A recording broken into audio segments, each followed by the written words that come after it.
So what if the key to finally mastering a new language wasn't buried in some textbook, but was actually right there, in the camera on your phone?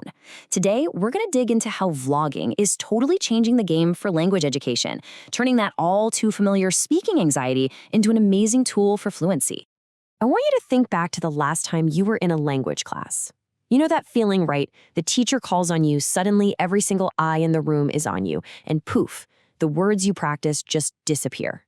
That fear of messing up in front of everybody, it's a huge wall for so many people trying to learn. And look, this isn't just a feeling, it's a real fundamental problem in language education. Now, don't get me wrong, traditional speaking practice in class is necessary, but man, it often creates way more anxiety than it does confidence. This really lays it all out. On one side, you've got the classic classroom setup. It's high stakes, you get one shot to get it right, and it's in front of a live audience. But then you look at vlogging. It's low stakes, you can do as many takes as you want, and your audience is just your peers. The whole dynamic is just completely different. So what's the solution here? Well, that's where the vlog comes in. And it's not just some social media fad. It's turning out to be a really powerful teaching tool that meets students right where they are.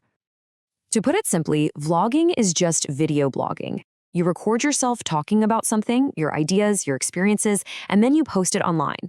It's a format that millions of people are already super comfortable with in their everyday lives. And, this isn't some brand new thing. Vlogging started getting popular way back in 2000, but the real game changer, the rocket fuel, was when YouTube launched in 2005. And now, today, it's evolved from just being a hobby into a seriously effective tool for education. Okay, so let's get into the why. What is it about recording a short video that's so incredibly effective for learning a language? Well, it all boils down to this fascinating mix of psychology and just practical skill building. The big idea here is something that psychologists call the affective filter. Just think of it like a mental wall. This wall goes up whenever you feel anxious or stressed or self-conscious. And when that wall is high, new information, like a new language, just can't get in. It bounces right off. And this isn't just a theory, the research completely backs it up. A very recent study in 2024 by Choi and Sinwang Swat found that vlogging was a fantastic way to lower that filter. Because all that pressure's gone, students are just way more open and receptive to learning. And the results of bringing that wall down are just incredible. Study after study, from researchers like Hassan in 2023 and Andy Appin in 2021, show the same thing. Students get more confident, they're more engaged, and they actually start to enjoy the process of learning to speak. Imagine that.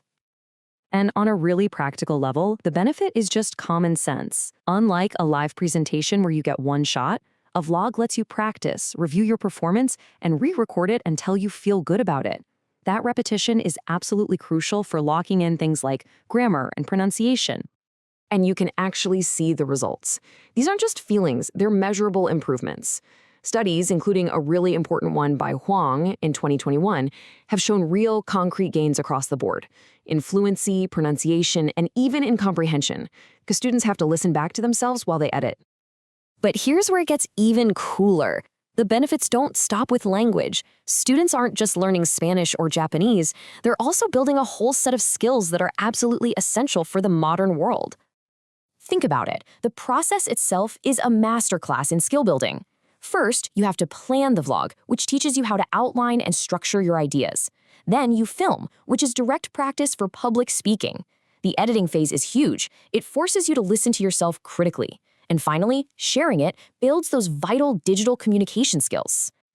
So, and this is the really crucial point, these aren't just exercises for a class. These are the soft skills, things like public speaking, digital literacy, critical self-assessment, that employers are practically begging for. So this one assignment is doing double duty. Now, of course, rolling this out in a classroom isn't a total cakewalk. It's really important to be realistic about the hurdles that both students and teachers might face. The good news, though, is that for every challenge, there's a pretty practical solution. You worried about students' tech skills? Just offer a quick demo.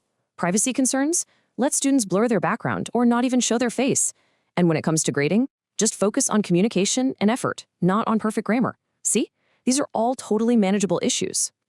So, when you put all this together, what does it really mean for the future of language learning? Well, it points to a future that's way more integrated, way more engaging, and a lot more practical for developing real-world communication skills. If you take away one thing, let it be this: the incredible efficiency of this tool. Vlogging is like a two-for-one deal. It develops two of the most critical skills for the 21st century, language proficiency and digital literacy, at the exact same time.